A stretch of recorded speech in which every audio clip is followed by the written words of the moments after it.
ગયા વખતે જે માનો કે પરિપક્વતા એટલે મેચ્યોરિટીની વાત કરતા હતા. ઘણી વખત જે પરિપક્વતાનો જે સંદર્ભ છે એ આપણામાં કેટલીક હદે વિકસિત થઈ રહ્યો છે. એ કદાચ માનો કે અહીંયા હમણાં વનિતાએ યાદ કરાવ્યું કે પરિપક્વતા એટલે જે બદલી શકાય છે અને બદલાવવું જ જોઈએ.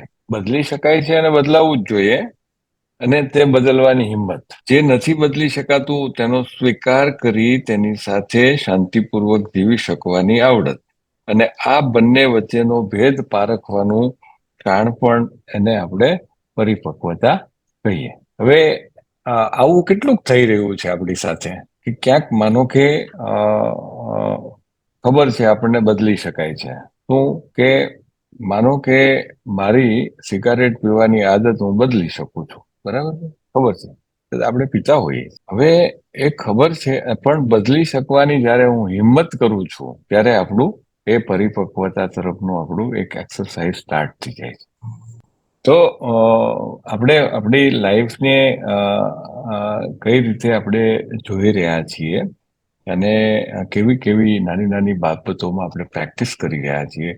આપણે માનો કે બધા મિત્રો જયારે આપણે બધા જોડાયેલા છીએ તો કંઈક ને કંઈક આપણે પેલા એ પરિપક્વતાના સંદર્ભમાં સ્ટ્રગલ કરી રહ્યા છીએ. કંઈક ને કંઈક એવી બાબતો આવી છે કે ભાઈ માનો કે આજે કંઈક કરી રહ્યા છીએ એ આવતીકાલે કંઈક જુદી રીતે કરવાના છીએ. એવું નથી કે બહુ સ્ટીરિયોટાઈપ આપણી લાઈફ છે.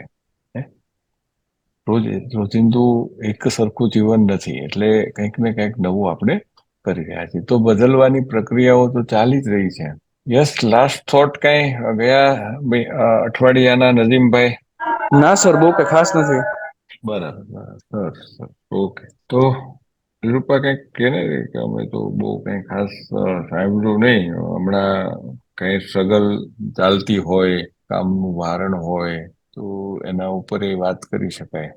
હા સર, એટલે આમ તો જોડાવામાં થોડી મુશ્કેલી હતી. એનું કામનું ભારણ કહી શકીએ એવું છે કે હમણાં થોડાક ટાઈમ થી મારું ફેમિલી સુરત શિફ્ટ થયું છે. હું એક અહીંયા છું, એટલે એના હિસાબે 5 વાગ્યાથી ઉઠી અને 8 વાગ્યા સુધીમાં ઘરનું કામ કમ્પ્લીટ કરવાનું થોડુંક રહે. અને પાછું સાથે સાથે પેલું જ્વેલરી વાળો ક્લાસ હમણાં તો આમ તો 2 મહિનાથી ચાલુ છે. એટલે થાય એવું હમ કે 9 વાગ્યા થી લઈ અને બપોર સુધી બીસીઆઈ નું કામ હોય, અને પછી હમ 1 વાગ્યા થી 4-5 વાગ્યા સુધી પેલા જ્વેલરીની ટ્રેનિંગ ચાલુ હોય. એટલે હમ થોડુંક એવું સ્ટ્રગલ જેવું હતું. એટલે પણ આમ કહીએ ને કે મેં હમણાં લાસ્ટ સેશન નું રિકેપમાં સાંભળ્યું કે કોઈ પણ સમસ્યાના નિરાકરણ માટે આપણે પોતે જ છીએ કે સમસ્યાનું નિરાકરણ કઈ રીતે લાવવું એમ. જોકે હમ હમ હમ હા, છેલ્લા લગભગ 1-1.5 મહિનાથી હું જોડાઈ નથી શકી, પણ હું હમ રિપોર્ટ બધા રીડ કરી લઉં છું કે શું વાત હમ ચાલી રહી છે. હમ હમ હમ નથી જોડાવા તો એનું થોડુંક દુખાયું, પણ આજે નક્કી કર્યું કે થોડુંક કામ મૂકી દેવાનું છે પણ જોડાઈ જવાનું છે એમ. સરસ, બેસ્ટ લ્યો. એ પણ કદાચ માનો કે આપણે એ દિશામાં આગળ વધી રહ્યા છીએ. એટલે સમસ્યાઓ છે, અને છે. માનો કે આપણે મૃત્યુ પર્યંત રહેવાની જ છે. હા સવાલ એ છે કે એને આપણે કઈ રીતે જોઈ રહ્યા છીએ. હા અને આપણી ક્ષમતાઓ હમણાં છેલ્લે આપણે એના ઉપર જ થોડુંક અધ્યયન કર્યું કે ક્ષમતાઓનું જે વર્તુળ છે આપણું, એ હા આપણે મજબૂત બનાવવાનો પ્રયાસ કરી રહ્યા છીએ. તો મેં કાલે વનિતા ડાકી સાથે વાત થઈ રહી હતી. તો એક કોર્સ ડિઝાઇન અમે તૈયાર કરી રહ્યા હતા. તો પેલા એમણે એની રીતે થોડુંક લખ્યું, પછી માનો કે થોડુંક વધારે સુધારો કર્યો. એટલે ઓલા આંખના ડોક્ટર પાસે આપણે આંખ જે બતાવવા જઈએ ને, ત્યારે એ પૂછ્યા કરે કાચ બદલાવીને કે આ સારું લાગે છે, આ સરસ દેખાય છે. એટલે કાલે વનિતાને મેં પૂછ્યું કે પહેલી વખત કર્યું તું એ કેવું લાગતું હતું, બીજી વખત કર્યું એ કેવું લાગે છે, અને આજે કર્યું એ કેવું લાગે છે. એટલે વનિતાએ એવું કહ્યું કે પહેલી વખત કર્યું ત્યારે આમ ઠીક જ લાગતું હતું, પણ પછી બીજી વખત કર્યું થોડુંક વધારે સારું લાગ્યું, અને આ ત્રીજી વખત એનાથી પણ વધારે સરસ લાગે છે. તો જોવાથી પણ આ રીતે થતું હોય. એટલે કે માનો કે કોઈ ડિઝાઇન તૈયાર કરી રહ્યા છે તો પહેલી વખત થોડીક આમ ધૂંધળી ડિઝાઇન બને, પછી થોડીક વધારે સ્પષ્ટ બને, અને પછી વધારે એકદમ ક્લિયર બની જાય. તો એ પણ એક પરિવર્તનની પ્રક્રિયા છે. તો કરીએ છીએ આપણે ખુદ જ, એમાં કાંઈ બીજું છે નહીં. પહેલી વખતે આપણે કર્યું હતું, બીજી વખતે આપણે કરી રહ્યા છીએ, ત્રીજી વખત પણ આપણે કરી રહ્યા છીએ. એટલે ઓટોમેટિકલી જે આપણે ક્ષમતાઓના વર્તુળને મજબૂત બનાવવાનો જે પ્રયત્ન કરી રહ્યા છીએ, તો એ વર્તુળ એ મજબૂત બની રહ્યું હોય એવું દેખાય સામાન્ય રીતે. તો આ એક પ્રેક્ટિસ જે આપણે કરી રહ્યા છીએ, એ પ્રેક્ટિસને જ્યારે એ ઉદાહરણ સ્વરૂપે આપણે સામે રાખીએ ત્યારે આપણને ખ્યાલ આવે કે નહીં, આ સરસ થઈ રહ્યું છે. તો ઓટોમેટિકલી આપણે એ વર્તુળને મજબૂત બનાવીશું. એની સામે આપણે એવું જોયું હતું કે જે ચિંતાઓનું વર્તુળ, તો એમાં પ્રશ્ન ત્યાં જ આવીને ઉભો રહે છે કે આ મારાથી ન થાય, આ મને ક્યાં આવડે છે, આને ક્યાં વર્કું કરવું, મારી પાસે ક્યાં સમય છે. સવારમાં ઉઠવું, નાવા ધોવાનું, સાફ સફાઈ કરવાની, રસોઈ બનાવવાની, પછી માનો કે નોકરી કરતા હોય એટલે નોકરીનો બધો ભાગ હોય. પણ બરાબર છે, આખો દિવસ આપણે ઘણું બધું કરી રહ્યા છીએ, એની ના નથી, પણ એમાં આપણા માટે કાંઈ નહીં સમય કાઢવાનો 10-15 મિનિટ કે ભાઈ શું થઈ રહ્યું છે આપણી લાઈફમાં, જરાક જોઈ લઈએ, ડોક્યુ કાઢી લઈએ, ક્યાં આપણે ચેન્જ કરવાની જરૂર છે, ક્યાં ચેન્જ થઈ રહ્યું છે એની મેળે. સર હા, આજે એવું વિચારીને જોડાઈ ગયા છીએ કે આપણે છે ને આ તો રૂટીન રહેવાનું જ છે ને, ચાલ્યા જ કરશે. પણ જો પોતાની લાઈફને જીવવી છે અને છીએ એના કરતા વધારે સમજણ શક્તિ વિકસાવવી છે, તો પોતાની માટે કંઈક કરવું પડશે એમ. એટલે આપણે જયારે કોઈ કામને ડિઝાઇન કરીએ છીએ અથવા કોઈ પ્રોગ્રામ ડિઝાઇન કરીએ છીએ, કોઈ કોસ્ટ ડિઝાઇન કરીએ છીએ, તો પેલા સ્ટેજ ઉપર આપણે મેઇન વસ્તુ આપણે જે દેખાણી હોય આપણે ડિઝાઇન કરી, પછી વિચાર્યું કે આમાં હજી કંઈક એડ થઈ શકે છે, આમાં શું ઘટે છે, પાછું રીડિઝાઇન કર્યું. અંતે આપણે જ ડિઝાઇન કરેલું છે, પણ પહેલી વાર જયારે બનાવીએ છીએ અને છેલ્લી વાર બનાવીએ છીએ તો ઈ સમજણ શક્તિ બંનેમાં તફાવત હોય. પહેલી વાર ડિઝાઇન કર્યું એમાં ને છેલ્લી વાર કર્યું, કેમ કે એમાં ક્યાંક ને ક્યાંક આપણા મૂલ્ય એડ થયા હોય કે ભાઈ આ એડ કરી Yes. શકાય એમ છે. સરસ. એટલે એ મૂલ્યોને પણ આમ તો જોવા પડે. આ એક માનો કે આપણી સમજણ શક્તિ વધતી જતી હોય અને આપણે જોઈ શકીએ છીએ, તો એક શું છે કે આપણે જે કરી રહ્યા છીએ એને આપણે નોટિસ કરવાનું ચાલુ કરીએ છીએ.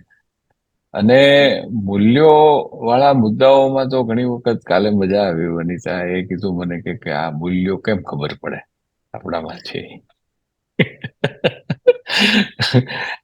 એકતા આપણી આપણા જે મૂલ્યો છે, એકતા તું કહી શકીશ કે ભાઈ તારામાં ક્યાં મૂલ્યો છે, આપણી વેલ્યુ ક્યારે આઈડેન્ટિફાઈ કરી છે? સર ક્યારેય કર્યું નથી, પણ આપણે જોઈએ તો આપણામાં શું છે વેલ્યુ આપણી, પછી આપણે કે આપણા મૂલ્યોને પારખવા હોય તો આપણે કેમ કરવું, મેં તો ક્યારેય જોયું નથી મારી અંદર. Yes yes. એક નાનકડું એવું ઉદાહરણ આપું, અને મેં થોડુંક લખીને મૂક્યું છે ગ્રુપમાં કે આપણે આપણા મૂલ્યો ક્યાં જોઈ શકીએ એમ. તો આમ છે ને, જનરલી આપણે આપણું જીવન જીવતા હોય ને ત્યારે આપણે એટલી બધી આપણી નજર આપણા જીવન ઉપર ન હોય કે આપણું મૂલ્ય ક્યાં છે. પણ આમ તો કેવાય ને, જ્વેલરી ક્લાસ 2 મેં બહેનો સાથે કર્યા ને, એટલે એમાંથી બહુ બધું લર્નિંગ હતું એમ. એ બેનો શું શીખ્યા એ કરતા મારું લર્નિંગ બહુ મોટું હતું એમ. કે ઈ બધાને છે ને એક ઇક્વલ લેવલ ઉપર રાખવા, પછી એમની સાથે મૈત્રીપૂર્વક વ્યવહાર કરવો ને, એ આમ થોડુંક કહેવાય ને સ્ટ્રગલ ટાઈપ હોય. પણ આમે લખીને મૂક્યું છે કે ઈ આ રીડિંગ સેશન ના લીધે સફળ બન્યું. ધારો કે હું મારું જ ઉદાહરણ આપીને સમજાવું કે આપણે જો એને કઈ મટીરિયલ આપીએ છીએ ને, તો બેનોને શું હોય કે ફ્રીમાં છે એમ, અથવા તો સંસ્થામાંથી આપ્યું છે ને પેલા દિવસે ઘણું બધું મટીરિયલ જોવે ને, તો ઈ બેનો એની રીતે વાપરવાનું ચાલુ કરે. એટલે ગમે ત્યાં મૂકીને જતું રહેવાનું, ગમે એવી રીતે વેરવિખેર વેરીને જતું રહેવાનું. પછી ધારીએ તો આપણે એને કહી શકીએ કે ભાઈ તમારે આ વેરવાનું નથી, આ છે ને સંસ્થા એ તમને ફ્રીમાં નથી આપ્યું, અથવા તો એ બગાડવા માટે નથી આપ્યું એમ. પણ ત્યાં એ લોકોની સાથે હસતા મોઢે જવાબ આપવાનો કે ભાઈ જો કોઈ વસ્તુ આપણે ક્યારે સાચવતા હોઈએ કે મારું છે એવું મને થાય ને, ધારો કે મારું સ્કૂટર છે અથવા મારી ગાડી છે, હું એને વ્યવસ્થિત સાચવું. તો એવી રીતે એને પોતાને માલિકીનો ભાવ કરાવવાનો કે ભાઈ જો સંસ્થાએ મટીરિયલ મોકલાવ્યું છે ને, એ આપણા માટે જ છે. હવે જો ઈ વેરાઈ જાય ને તો આપણને વધારે વસ્તુ શીખવા નહીં મળે. હવે જો તમે વ્યવસ્થિત સાચવીને રાખશો ને તો આપણે એમાંથી મેક્સિમમ વસ્તુ બનાવી શકશું ને શીખી શકશું. તો હવે આપણે નિર્ણય કરવાનો છે કે આપણે એને સાચવવી કે બગાડવી એમ. તો ન્યા પછી એમનો નિર્ણય હોય કે એમને શું કરવું છે. પણ ન્યા આપણું વેલ્યુ આપણને ફાઇન્ડ થાય કે નહીં, આપણે એમની સાથે છે ને મૈત્રીપૂર્વક વાત કરી. બાકી ઉગ્ર થઈને આપણે વાત તો કરી શકીએ, પણ પરિણામ એવું મળે કે બીજા દિવસે કાં તો વધારે મટીરિયલ બગાડશે અને કાં તો એમાંથી એક બે લોકો આવવાનું છોડી દેશે કે ભાઈ નિરૂપા રાયડું પાડે છે, આપણે કઈ જવાની જરૂર નથી. નથી. તો આવું બધા ક્ષેત્રમાં આવું થતું હોય છે એમ. તો ઘણીવાર સામાન્ય જીવનમાં પણ આપણી વેલ્યુ, આપણી સમજણની વેલ્યુ અનેરી હોય છે એમ. એટલે કેટલી વેલ્યુ આવી આમાં નિરૂપાબેને વાત કરી, એમાં કઈ કઈ વેલ્યુ આપણે આઈડેન્ટિફાઈ કરી શકીએ? એક તો સમજણ, સ્વીકાર્યતા, આમ તો કાર્યની દિશા કહી શકીએ ને સર. દિશા. હા, આપણે એને કઈ રીતે લઈ જવા છે એમ. કેમ કે કોઈને પરાણે તો આપણે કરાવી નથી શકતા ને. એટલે એકતા આમાં શું છે, આપણે જે પણ કરી રહ્યા છીએ એની અંદર આપણી અંદર જે મૂલ્યો આપણી અંદર રહેલા છે એને આપણે બનાવતા નથી. મૂલ્યો છે જ. તો એ જે વેલ્યુઝ જે છે એ વેલ્યુઝને આપણે ઓળખી શકીએ. કેટલી બધી વેલ્યુ છે આપણામાં, એની અંદર આપણે કદાચ માનો કે વેલ્યુઝને એલાઇન કરી શકીએ. વેલ્યુને આપણે એક સિક્વન્સમાં જો ગોઠવી શકીએ કે મારી આ વેલ્યુ છે, એના આધારે આટલી એટલી વેલ્યુ વધારાની પણ છે. એટલે એક વેલ્યુઝનો એક સમૂહ થાય તો એને આપણે કી વેલ્યુઝ તરીકે લઈ શકીએ, મુખ્ય વેલ્યુ તરીકે.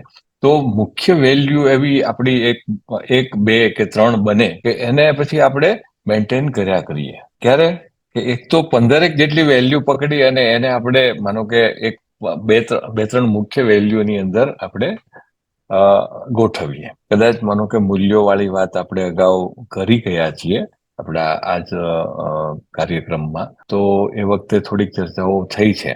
અને માનો કે હજી પણ આજે માનો કે જેમ ઉલ્લેખ થયો મૂલ્યોનો, એવી જ રીતે પાછું એમને કન્ટિન્યુઅસ પણ આપણે વેલ્યુઝ ઉપર વાતો કરી શકીએ. પણ કી વેલ્યુઝને આપણે એટલા માટે આઈડેન્ટિફાય કરવી જોઈએ કે માનો કે હમણાં નિરૂપાબેને થોડીક વાતો કરી તો એને એ વેલ્યુ જે બની રહી છે તો એમાં એને એવી વાત કરી કે નહીં, હું એને ખીજાઈને પણ કહી શકત. તો શું થાત જો એને ખીજાઈને કીધું હોત તો એ વેલ્યુથી થોડીક દૂર ભાગી. આવું બને પણ ખરું, એવું નથી કે ન બને. કારણ કે ઘણી વખત આપણે કામ કરતા હોઈએ ને ત્યારે ગુસ્સો આવી જાય. હમણાં મેં કદાચ ગયા વખતે કીધું હતું કે નહીં, વાત નહીં થઈ હોય ને, ગયા વખતે કદાચ ગયા શુક્રવારે વાત થઈ હશે. હમણાં જ આપણે એટલે ઘણી વખત બની જાય આવું કે ભાઈ આપણે નથી કોઈને કેવું કઈ, બરાબર છે. પણ છતાંય ક્યારેક એવું બને છે કે આપણો એક કોને ખબર માનવીય સ્વભાવ એવો છે કે આપણી લાઈફસ્ટાઈલ એવી છે, અથવા તો આપણા જે મનાંકનો છે ને, મનાંકનો ઉપર આપણે ઘણી વખત એટલું બધું કામ નથી કરી શકતા, બરાબર છે. એટલે છેલ્લે માનો કે જયારે એક આપણા કાર્યકરના ઉપર થોડોક ગુસ્સે થયો તો એનું કારણ શું હતું કે એક મનાંકન એવું હતું કે મને એવું લાગ્યું કે ભાઈ નહીં, એ આપણા ઓર્ગેનાઇઝેશને કરવાનું છે એવું છે. અને આપણે એને પછી સંસ્થામાં એની ચર્ચા જ નથી થતી તો તરત ઓટોમેટિક એવી પેલું થયું એ વ્યક્તિ પ્રત્યે કે ભાઈ આ કેમ વાત નથી કરતા, અને પછી છેલ્લે જ કરે છે. પણ ખરેખર એવું કઈ હતું નહીં. તો એક મનાંકન વાળો પ્રશ્ન હતો ને, એને લઈને રિએક્શન થયું તો આપણું માનું કોઈ કોર વેલ્યુ જે હતી મારી પોતાની કે ભાઈ પેશનથી હું કામ કરું છું, ધીરજથી કામ કરું છું, તો મારી કોર વેલ્યુ તૂટી. જે વેલ્યુ સાથે આપણે લાઈફ જીવી રહ્યા છીએ તો એ તૂટે છે. તો તૂટે છે તરત તમે આઈડેન્ટિફાઈ કરી લો કે શું કામ તૂટી, તો તરત ત્યાં કામ કરવાનું શરૂ કરીએ. એ જ કોર વેલ્યુ જે છે એ ક્યારેક છે ને એ મજબૂતી તરફ પણ લઈ જાય છે. ઘણા બધા ઉદાહરણો હોય છે કે ઘણા બધા લોકો આપણી સાથે વાત કરે છે પ્રેમથી, અથવા તો ઘણી વખત આપણી જે પ્રેક્ટિસ ચાલી રહી છે એમાં ઘણા બધા મદદ કરે છે. આપણી પોતાની સમજણ પણ એમાં કામે લાગેલી છે. તો ક્યારેક ઘણીવાર એવી સિચ્યુએશન ઊભી થાય છે અને એ સિચ્યુએશનને આપણે રિસ્પોન્ડ નથી કરતા કે બહુ સમજી વિચારીને રિસ્પોન્ડ કરી રહ્યા છીએ. તો આવું પણ સતત બનતું હોય છે. તો એ આપણી કોર વેલ્યુને મજબૂત બનાવે છે કે ભાઈ તમે સાંભળો, બરાબર, અને પછી સમજાવો. હે, એક આદત જોઈ ને આપણે ગયા વખતે, સમજવું અને પછી સમજાવવું. સમજ્યા વગર કોઈને સમજાવીએ એ બરાબર નથી. તો ત્યાં આપણી કદાચ માનો કે એ વેલ્યુ પણ તૂટે છે. અહીંયા સમજણ વાળી વાત થઈ નિરૂપાબેનમાં, તો એ સમજણ પણ એ રીતે આવી અને એ સમજણનો ઉપયોગ પણ આપણે એ રીતે કરી રહ્યા છીએ. સર પણ એમાં વધારે એ છે ને કે આપણને ખબર પડી ગઈ કે આ આપણી પ્રતિક્રિયા હતી, કે આના પ્રત્યે આપણા મનાસમાં હતા. જે બાબતમાં આપણને ખબર હોય એમ જ આપણે સુધારવાનો કે વિચારવાનો પ્રયાસ કરીએ. આઈડેન્ટિફિકેશન માટે જ આપણે આ સવારમાં 1 કલાક આપીએ છીએ, ઓળખીએ આપણે આપણી જાતને. એકતા બરાબર છે ને? આપણે આ 1 કલાક બહુ કિંમતી છે આપણો, અને આપણે આની પાછળ ડિસ્કશનમાં કાઢીએ છીએ. બાકી તો ઘણી બધી વસ્તુ છે ને આપણને અવેલેબલ છે. હું ઘણી વાર એ જ વાતને વારંવાર દોહરાવું છું કે ઘણા બધા મોટિવેશનલ સ્પીકર્સ છે આપણી પાસે. યુટ્યુબ ઉપર સર્ચ કરો તો ઘણું બધું મળી જાય. ઘણી બધી બુક્સ એવી છે, એ વાંચવાથી પણ આપણને જ્ઞાન મળી જાય. આપણી આસપાસ પણ કદાચ રિસોર્સફુલ પર્સન છે આપણી પાસે, એમની પાસેથી પણ જાણવા મળે. પણ એક્ઝેક્ટલી આપણે માનો કે જયારે એ પ્રેક્ટિસ કરવાનું શરૂ કરવાનું વાત કરતા હોઈએ, કે આપણે વાતો કરીએ, તો જ એની અંદર આપણને કંઈક ને કંઈક આપણે આગળ પ્રગતિ કરી શકીએ. મૂળ એટલા માટે આપણે પ્રોપર વર્ક કરવા માટે 1 કલાક આપણે આપી રહ્યા છીએ. હા સર, આપણે બુક તો વાંચી લઈએ, પછી એમાંથી બધું જ્ઞાન એકઠું કરી લઈએ, પણ એ તો કઈ નથી. આ તો આપણે શું કે આપણે જીવનમાં આપણે વાતચીત કરીએ તો આપણે નવો અનુભવ થાય, કોઈ સામે બોલતા શીખીએ. મારું જ ઉદાહરણ લો તો મને તો કઈ આવું હતું નહીં, બોલવું કેમ એ જ નથી ખબર, એટલે નવો નવો અનુભવ થયા કરે. સારું, પણ એમ માનો ને કે ક્ષમતાઓનું વર્તુળ મજબૂત બન્યું. હા સર. કારણ કે આપણે ચોક્કસ દરેક વ્યક્તિ છે ને એની અંદર ખૂબ જ રિસોર્સિસ છે. આપણે એમ કહીએ કે રિસોર્સફુલ જ છે, પણ ઘણી વખત શું થાય છે કે આપણી અંદર પડેલા જે રિસોર્સિસ છે ને એને જ આપણે ઓળખતા નથી, આપણે પછાણતા નથી. જ્યારે માનો કે આપણને ખબર પડવા મળે એટલે આપણે બોલવાનું શરૂ કરી દઈએ છીએ. બોલવાનું શરૂ થાય એટલે ઓટોમેટિક આપણી અંદર જે કાંઈ હોય ને એ નીકળવાનું શરૂ થાય. ઘણીવાર તકલીફો ક્યાં છે? જો માનો કે વનિતા ડાકી છે, શાંતિથી બેઠી છે, તો એની અંદરથી કાંઈ નીકળે ત્યાં સુધી આપણને કાંઈ ખબર નથી પડવાની, એને નથી ખબર પડવાની. તો કામ કેમ કરવું? જો શરૂ થઈ જાય છે આપણે બોલવા માટે, તો મોટા ભાગે ઘણા બધા પ્રશ્નો એની મેળે ઉકેલાતા જાય. બરાબર છે ને નિરૂપા? હા સર. એટલે વનિતાબેન, હું મારું ઉદાહરણ આપીને વાત કરું તો હું બોલતી તો પહેલેથી બહુ જ, પણ હવે મેં એમાં લખ્યું છે કે 18/4/2022 થી હું સંસ્થામાં જોઈન થઈ, અને પછી મને યાદ છે કે 10/8 મહિનામાં છે ને અમારી ઓએસિસ માં પહેલી એવી ટ્રેનિંગ હતી લાઈફ કેમ્પ ઉપર. તો ત્યારથી મારું ટર્નિંગ પોઈન્ટ છે કે ક્યાં બોલવું અને કેટલું બોલવું એમ. યસ નહીં, બહુ સરસ છે. તો આપણે વિવેક બોલવાનો તો હોય, પણ અહીંયા આપણે નિરૂપા એ જોઈ રહ્યા છીએ કે જ્યારે પણ માનો કે આપણે બોલીએ છીએ ને, તો આપણી અંદર શું ધમાચાણ મચી રહ્યું છે ને એની પણ ખબર પડે. ઘણી વખત બોલીએ છીએ એના કરતા બોડી લેંગ્વેજથી પણ ખબર પડે છે. તો આપણે પોતે પણ આપણી વાતને સમજીએ કે ભાઈ શું થઈ રહ્યું છે, અને બીજા લોકો પણ કદાચ માનો કે નોટિસ કરે છે અને આપણને કહે છે, તો પણ ઘણો બધો એનો પણ આપણે આભાર માની શકીએ કે ભાઈ કોઈએ નોટિસ કર્યા આપણને, અને આપણે આપણું ધ્યાન દોર્યું કે ભાઈ આવું મારામાં થઈ રહ્યું છે. હા સર. પણ એ ક્યારે આપણે એક્સપ્લેન કરીએ ત્યારે નિરૂપા. ઘણી વાર આપણે આપણી ધમાચારમાં ફર્યા કરતા હોય, પણ જો એ વાત આપણી મૂકવામાં આવે ને તો એમાંથી કઈક ઉકેલ મળે એમ. સર, હું વાંચું? યસ વનિતા, સરસ. આપણી ક્ષમતાના વર્તુળને વિસ્તારીએ. ઘણા લોકો ફરિયાદ કરતા હોય છે કે તેમના ઉપરીનો અભિગમ બરાબર નથી, તેમના સંગઠનનું વાતાવરણ ખરાબ છે, કોઈ તેમની કદર કરતું નથી, વગેરે. પરંતુ આવી જ પરિસ્થિતિઓમાં પ્રતિભાવાત્મક મનુષ્ય શું કરે છે? એક ધંધાકીય પેઢીનું નેતૃત્વ એક ખૂબ જોશીલા મનુષ્ય પાસે હતું. આ મનુષ્ય એક કુશળ વહીવટકર્તા તરીકે પરિસ્થિતિનો જોગ પારખવામાં ખૂબ હોશિયાર હતો. તે ખૂબ પ્રતિભા, ક્ષમતા અને સર્જનાત્મકતા ધરાવતો હતો, અને આ વાતથી બધા જ વાકેફ હતા. પણ આ મનુષ્યની વહીવટ કરવાની શૈલી સરમુખત્યાર જેવી હતી. ડગલે ને પગલે તે સૌને સૂચનાઓ આપ્યા કરતો. તમે પેલું કરી નાખો, હમણાં હમણાં આ કરો, હવે આને ધ્યાનમાં લઈને તમે કામ કરો, નિર્ણયો હું લઈશ, તમે ખાલી હું કહું તેમ કરો. આને યસ યસ કારણે યસ યસ, આટલું આટલું વનિતા, એક જ મિનિટ રોકી તને એટલા માટે. તો ફર્સ્ટ પેરેગ્રાફ એટલું બધું સરસ છે કે એ વ્યક્તિ જે છે એ વ્યક્તિને અહીંયા કઈ રીતે શરૂઆત કરી એની વ્યક્તિની વર્ણનથી. જોયું એ તમે? એક તો જોશીલો છે એ, બરાબર છે. ઘણા બધા કુશળ વહીવટ કરતા, જોક પારખવામાં ખૂબ હોશિયાર. એટલે જે પરિસ્થિતિઓ છે એ પરિસ્થિતિઓને બહુ હોશિયારીથી પારખી શકે છે, પ્રતિભાશાળી છે, ખૂબ જ ક્ષમતાઓ છે અને સર્જનાત્મકતાઓ પણ એ ધરાવે છે. અને આ બધી વસ્તુ એનામાં હતી, એનાથી એની સાથેની જે ટીમ છે પણ એ વાકેફ હતી, બધાને ખબર હતી કે આ બહુ રિસોર્સફુલ માણસ છે. એમ છતાં એ માત્ર આદેશો કરતો. હાલો હવે કન્ટિન્યુ કરીએ, પછી આને સમજતા જાય. વનિતા, તારે વાંચતા વાંચતા સમજાવવાનું પણ છે. આને કારણે એવી પરિસ્થિતિ ઊભી થઈ કે તેની આસપાસના સિનિયર અધિકારીઓ તેનાથી અલિપ્ત રહેવાનું પસંદ કરતા. તે બધા જ પરસાળમાં ભેગા થઈ તેમના વહીવટદાર વિશે ઉથલી નિંદા અને એકમેકને ફરિયાદો કરતા રહેતા. આમ તો સૌ જાણે પરિસ્થિતિમાં મદદરૂપ થવાની કોશિશ કરતા હોય તેવા દેખાવ કરતા, પરંતુ ખરેખર તો તેમના વહીવટ કરતાની મર્યાદાને આગળ ધરી આપણે આમાં કરવા ધારીએ તો પણ શું કરીએ તેમ કહી પોતાની જવાબદારીઓમાંથી છટકતા રહેતા.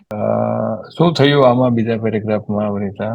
એમ બધા લોકો આવું આવું આપણે સામાન્ય રીતે દ્રશ્ય ઘણી વખત જોતા હોઈએ છીએ. ખબર નહીં હવે કેટલાક લોકોએ જોયું હશે. ક્યાંક આપણે કામ કરતા હોય ને, માનો કે એકતા ભણે જ ને, તો ઘણા બધા શિક્ષકો કંઈક ભણાવતા હશે તો છોકરીઓ ભેગી થઈને શું કહે કે આ આવો છે ને આ તેવો છે ને, ક્યાં ભણાવતા આવડે. પણ એને ભલે સંસ્થાએ સિલેક્ટ કર્યો હોય ત્યારે તો એ રિસોર્સફુલ હોય, માનો કે ભણ્યો હોય ને આવડતું છે ભણાવતા, એમ માનીને જ એનું ઇન્ટરવ્યુ કરીને એને નોકરીએ રાખ્યો હોય ને, એમ છતાં આપણે શું કહીએ છીએ કે ક્યાં આવડે છે. હા સર. તો એમાં શું આપણે પ્રતિક્રિયા કરીએ વનિતા, કે આમાં આપણે કરવા ધારીએ તો પણ શું કરીએ? હા સર. આગળ વધીએ. આ વખતે તો શું થયું હતું તેની તમે કલ્પના પણ નહીં કરી શકો. કોઈ કહેશે તે દિવસે તેઓ મારા ખાતામાં આવ્યા, મેં બધું લગભગ તૈયાર જ રાખ્યું હતું અને આવીને બધું જ જુદી રીતે કરવાનું કહ્યું. મારી મહિનાઓની મહેનત પણ તેમને થોડી ક્ષણોમાં જ પાણી ફેરવી દીધું. આ માણસ સાથે કામ કેવી રીતે કરવું તે જ મને સમજાતું નથી. તેઓ ક્યારે નિવૃત્ત થવાના છે? યસ. તને કાલે એવું લાગ્યું કઈ? ના સર. કાલે નિરૂપા અમે વનિતા સાથે મેં આ જ કર્યું છે. હમણાં આપણે એક ઉદાહરણ જોયું હતું ને, એમ હતું કે મને પણ પેલા ખબર પડી ગઈ હતું કે આવી રીતના વ્યવસ્થિત લખી શકાય, તો હું પહેલેથી આવી રીતના જ કરે, એટલી 3 વખત મહેનત ન કરવી પડે. એટલે ક્યાંક અંદર અંદર આમ ઊંડે ઊંડે આવું તો આની હારે તું રિલેટ તો કરતી હશે એમ. નહીં એક સર. કહું કે કદાચ કહેવાની પદ્ધતિ આમાં છે એવી તો નથી, કે પદ્ધતિ કદાચ થોડીક અલગ રીતે આપણે એને જોઈ રહ્યા છીએ, પણ છે સેમ બનાવ. બરાબર. આને થોડોક આપણે થોડોક હળવાશથી કે ભાઈ મેં કાલે આની પહેલા એવી જ રીતે તને પૂછ્યું હતું, કાલે એવું જ પૂછ્યું કે સારું લાગે છે. બરાબર છે. એટલે પણ હું એ રીતે કહું કે નહીં તારે આમ જ કરવાનું છે, તો આખી અલગ વસ્તુ બને. બરાબર. તો તારા મનમાં પણ એવું થાય કે તો હું મને નથી ખબર પડતી. નહીં સર. નહીં, આ ખાલી તર્ક મારી કરીએ છીએ રીતના આપણે. બનાવું અને તમને તમારી આગળ સબમિટ કરું તો તમે એમાં કંઈક ને કંઈક જ્યારે કંઈક વધારે એમાં સમજાવો તો મને મારામાં પણ એક અલગ સ્કિલ ડેવલપ થાય. નહીં, બસ એવું એટલે એ નહીં જ કે વાત તમે છે મને કે સીધા કરો. નહીં, એ જ વાત છે કે આપણે પ્રોએક્ટિવ રોલમાં આવતા જઈએ છીએ. નહીં તો હા શું સર. થાય કે પ્રતિક્રિયા જો ત્યાં કરવાની હોય તો તને એમ જ થાય કે આ ધીરુભાઈ ક્યારે નિવૃત્ત થવાનો છે, નહીં સર. સર કે મને જેથી એવું કરીને આપણો છુટકારો થાય. હવે પાછા કન્ટિન્યુ કરીએ. હા સર. અરે ભાઈ, હજુ તો એ ખાલી 55 વર્ષના જ છે. બીજો માણસ જવાબ આપે છે, તને લાગે છે કે તું બીજા 5 વર્ષ અહીં રહી શકીશ? પણ આ અધિકારીઓમાંનો એક મનુષ્ય પ્રોએક્ટિવ, પ્રતિભાવનાત્મક હતો. તે પોતાની લાગણીઓથી દોરવાઈને નહીં પણ પોતાના મૂલ્યોના આધારે પોતાનું વર્તન જાતે પસંદ કરતો હતો. તેણે પરિસ્થિતિને બરાબર સમજવાનો, તેના પ્રમુખને સમજીને તેઓ અમુક સંજોગોમાં શું કરશે તેનો બરાબર તાક કાઢ્યો. તે પોતાના ઉપરની મર્યાદાઓ નહોતો જાણતો તેમ નહીં, પણ તેણે તેમની ટીકા કરવાની જગ્યાએ પોતે તે મર્યાદાઓ છતાં શું કરી શકે તે વિચાર્યું. જ્યારે પ્રમુખ પોતાની શૈલીમાં ક્યાંક ચૂકતા હોય ત્યારે તે તેમને સંભાળી, સમજી અને જીરવી લેતો અને તેથી આ મર્યાદાની અસર આગળ વધતી નહીં. બાકીના સમયે તે પોતાના પ્રમુખની દ્રષ્ટિ, પ્રતિભા અને સર્જનાત્મકતાનો સથવારો લઈ પોતાનું કામ કરતો. કન્ટિન્યુ. તેણે પોતાની ક્ષમતાના વર્તુળમાં પોતાનું ધ્યાન કેન્દ્રિત કર્યું હતું. તેની સાથે પણ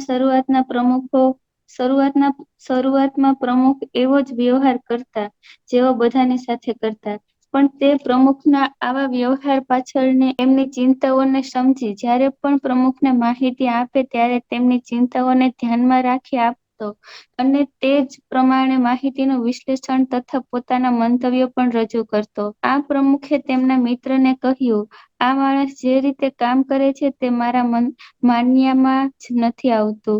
મેં તેની પાસે માંગી હતી તે જ માત્ર નહીં, બીજી જે પણ મારી જરૂરિયાતો હતી તે બધી જ માહિતી તેણે મને પૂરી પાડી. મને જે બાબતોની ચિંતા હતી તે બધી જ બાબતોનું સ્પષ્ટ પૃથ્થકરણ કરી તેણે તેના સૂચનો પણ મને આપ્યા.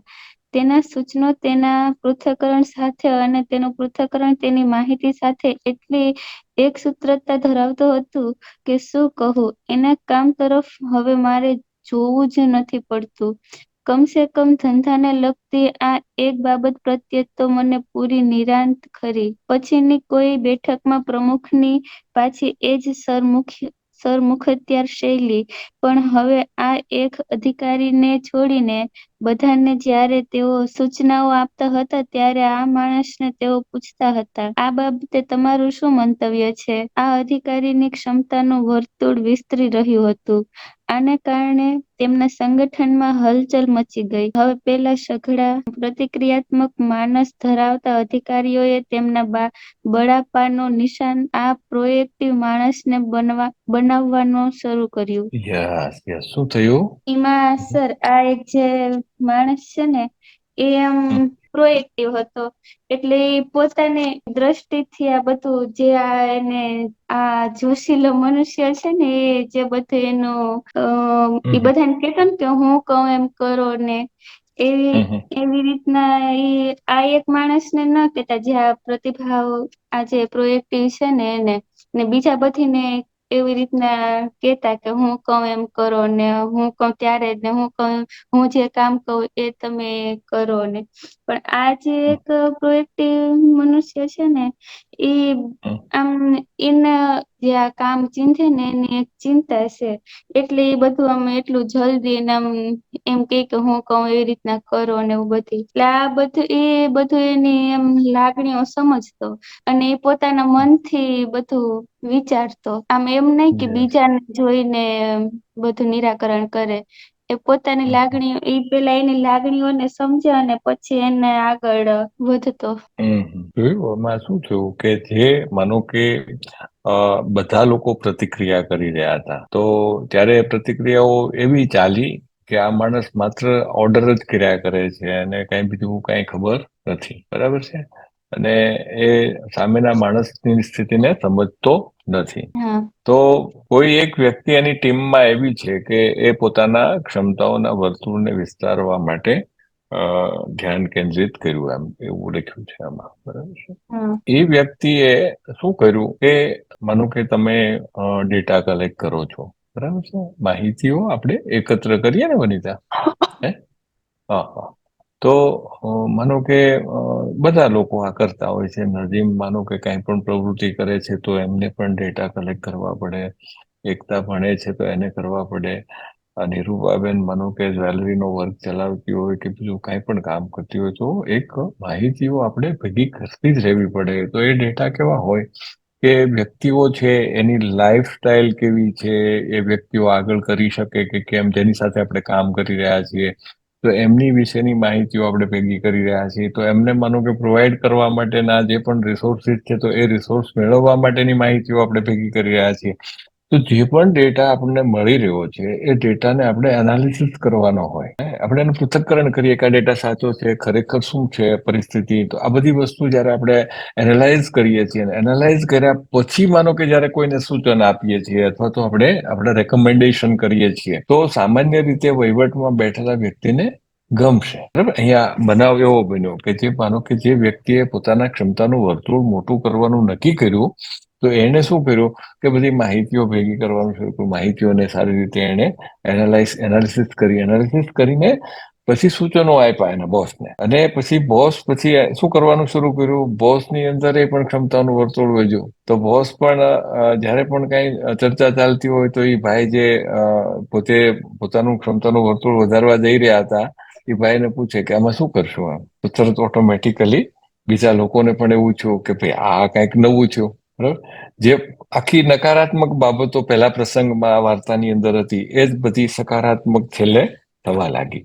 માત્ર એક વ્યક્તિના ઇનિશિયેટ લેવાથી, કોઈ પહેલ કરી. કારણ કે કોઈ ઓનરશિપ જ ન હોય ને ત્યારે શું થાય કે ઘણી વખત તકલીફો મોટા મોટી કે અધિકારી આવો છે, આપણે શું છે જે થવું છે થશે, આપણને પગાર મળે જ ને, આમ ચાલ્યા કરે છે કોઈ પણ તંત્ર. અને એ તંત્ર પછી લાંબા ગાળે એ તૂટે છે. વનિતા આગળ. પ્રતિક્રિયાત્મક મનુષ્યનું આ જ લક્ષણ છે. તેઓ પોતાની જવાબદારીઓનો સ્વીકાર કરતા નથી અને તેઓ શા માટે જવાબદારીઓનો સ્વીકાર કરી શકે તેમ નથી એ બાબતે તેઓ વધુ ને વધુ દલીલો અને પુરાવાઓ રજૂ કરી જાય છે. પણ આ પ્રતિભાવાત્મક મનુષ્ય આ પ્રતિક્રિયાત્મક મનુષ્યો પ્રત્યે પણ પ્રતિભાવાત્મક વલણ જ લીધું. ધીમે ધીમે કરતા છેવટે એવો સમય આવ્યો કે આ અધિકારીને પૂછ્યા વિના કે તેનું મંતવ્ય જાણ્યા વિના સંગઠનમાં કોઈ જ મહત્વના નિર્ણયો લેવાય જ નહીં. આમાં પ્રમુખ પણ સામેલ. છતાં પ્રમુખને આ અધિકારી તરફથી કોઈ ખતરાનો અહેસાસ ન થયો કારણ કે આ મનુષ્ય પ્રમુખની શક્તિઓ સાથે સંપૂર્ણ સુયોગ સાધ્યો હતો અને તેમની મર્યાદાઓને તેણે નજરઅંદાજ કરી હતી. આ મનુષ્યની સફળતા તેના સંજોગો પર આધારિત નથી. બીજા બધા જ અધિકારીઓ પણ એવા જ સંજોગોનો સામનો કરી રહ્યા હતા ને, પરંતુ આ માણસે નિશ્ચિત સંજોગોમાં પોતાના પ્રતિભાવની જાગૃતિપૂર્વક પસંદગી કરી હતી. એટલે ખાલી માનો કે એક સાર આપ્યો છે અહીંયા કે પ્રતિભાવાત્મકતા જે છે એ માનો કે જો એને ન બતાવી હોત તો આમાં પરિસ્થિતિમાં કોઈ જાતનો ફેરફાર થયો ન હોત. પરિસ્થિતિ બધા માટે સરખી હતી તો એક વ્યક્તિએ એ પરિસ્થિતિને જુદી રીતે લીધી અને બાકીની વ્યક્તિઓ બધી જે પરિસ્થિતિમાં હતી એ પરિસ્થિતિમાં જીવતી હતી. તો આ વ્યક્તિએ માનો કે પહેલ કરી એવું એ છે. એટલે મનુષ્યની સફળતા સંજોગોને આધારિત હોતી નથી. આ માણસે સંજોગો આધારિત વાત નથી કરી. સંજોગો જે હતા એ હતા જ તે. સંજોગ એટલે સિચ્યુએશન.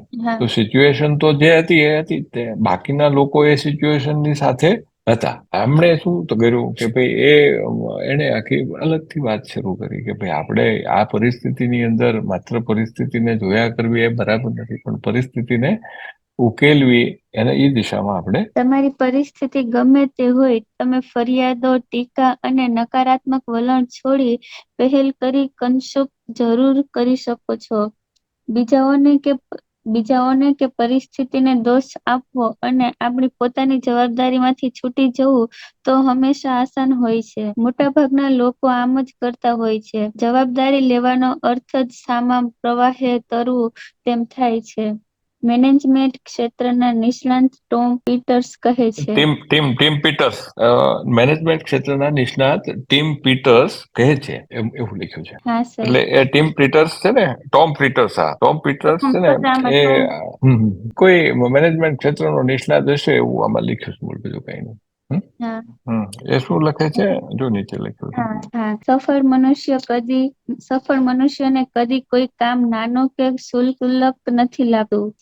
જેને કોઈ કરવા તૈયાર ન હોય તેવા કામોને પણ તેઓ ખૂબ ઉત્સાહપૂર્વક કરે છે. શા માટે? કારણ કે આવા કાર્યોમાં તમે તદ્દન સ્વતંત્ર છો. કોઈ તમારા પર દેખરેખ રાખતો નથી, કોઈને પડી નથી. તમે જ તમારા બોસ છો. ભૂલો કરો, જોખમ લો, અખતરાઓ કરો અને કંઈક કરી બતાવો. મોટા ભાગના લોકો એવી ફરિયાદ કરતા હોય છે કે તેમને કંઈ કરી બતાવવા માટે પૂરતી સ્વતંત્રતા અને અવકાશ આપવામાં આવતા નથી. આવી ફરિયાદોને હું હંમેશા એક જ ઉત્તર આપું છું: બકવાસ. તમે કોઈ પણ નાના હમ. મોટા ક્ષુલ્લક કામો હાથમાં લઈ તેને એવી સુંદર રીતે કરી શકો છો કે લોકો મોઢામાં આંગળા ખાલી જાય. આની પાછળનું રહસ્ય સ્પષ્ટ છે. પરિસ્થિતિને કે બીજાને દોષ આપવાની જગ્યાએ પ્રતિભાવાત્મક બની ક્ષમતાના વર્તુળમાં કાર્ય કરી પહેલ કરી આપણે શૂન્યમાંથી સર્જન કરી શકીએ છીએ.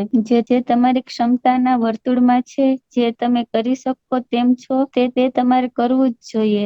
જવાબદારી ઉઠાવવી અને બસ કામ હાથમાં લઈ પૂરું કરવું, આ કેટલી શક્તિશાળી બાબત છે. આપણે નીચેના ઉદાહરણથી સમજી શકીશું. કન્ટિન્યુ રાખું. હા.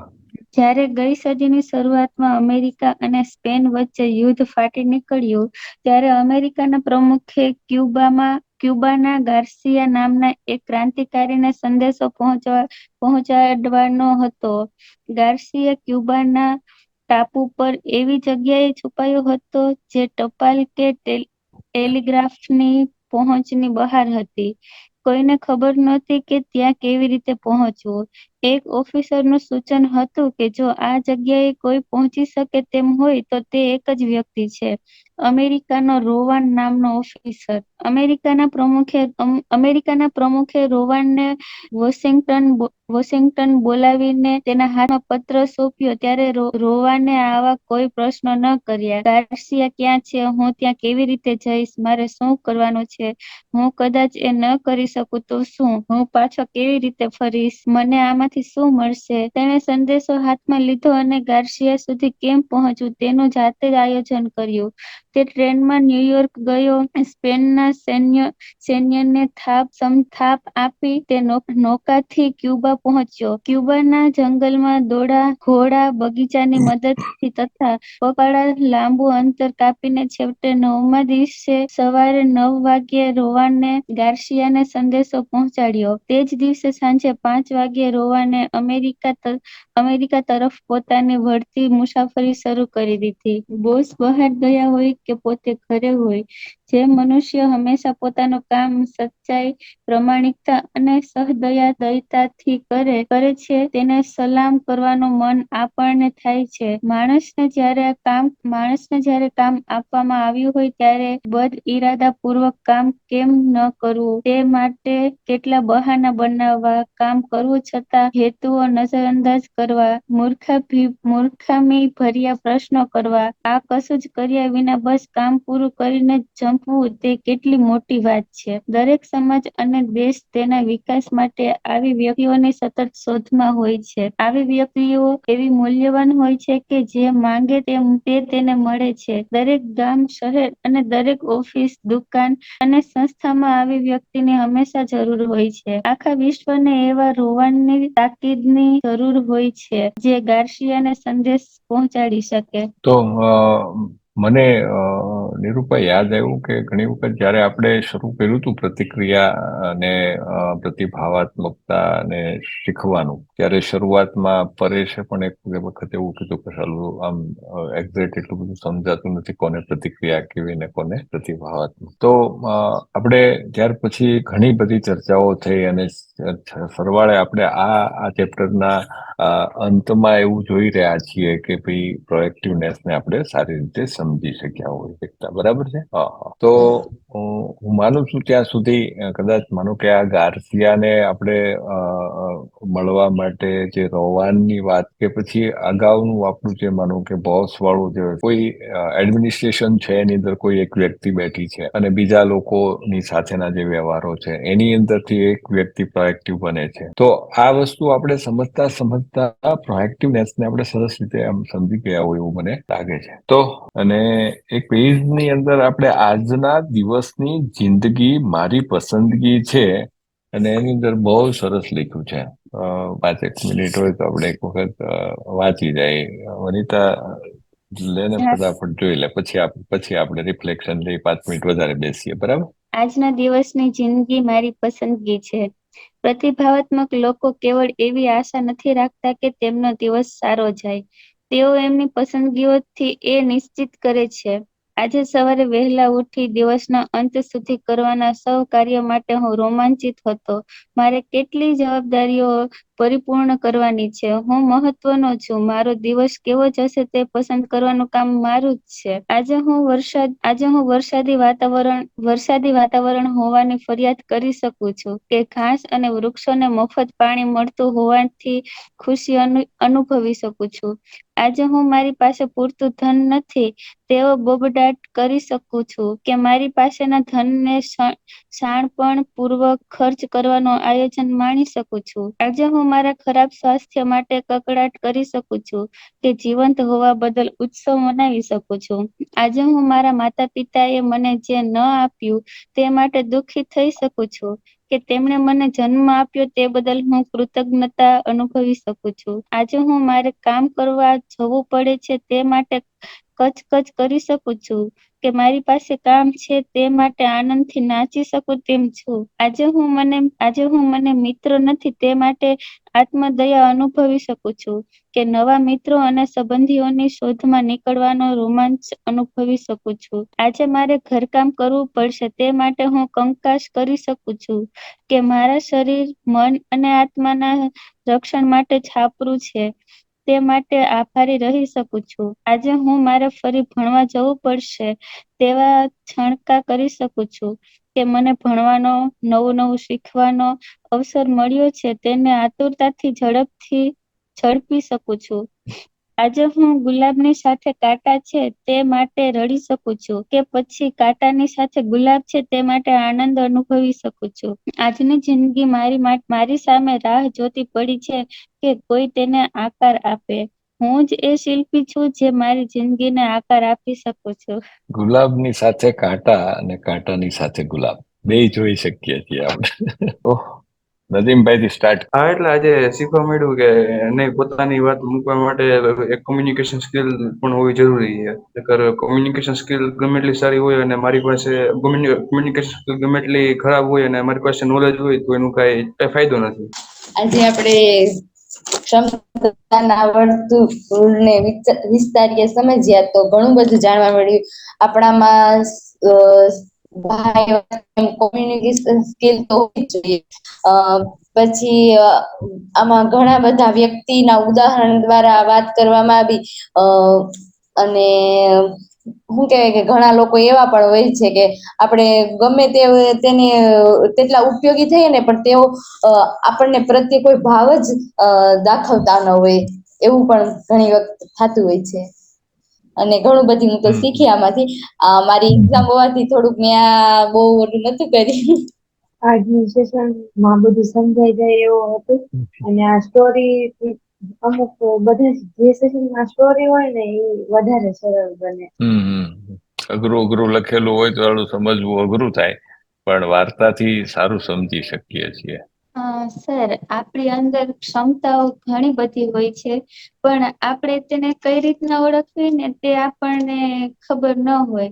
પણ જો આપણે એના ઉપર ફોકસ કરીએ અને એની ઉપર જ આપણે ધ્યાન આપીને વિચારવાનું શરૂ કરીએ તો આપણે પરિસ્થિતિનું નિરાકરણ લાવી શકીએ.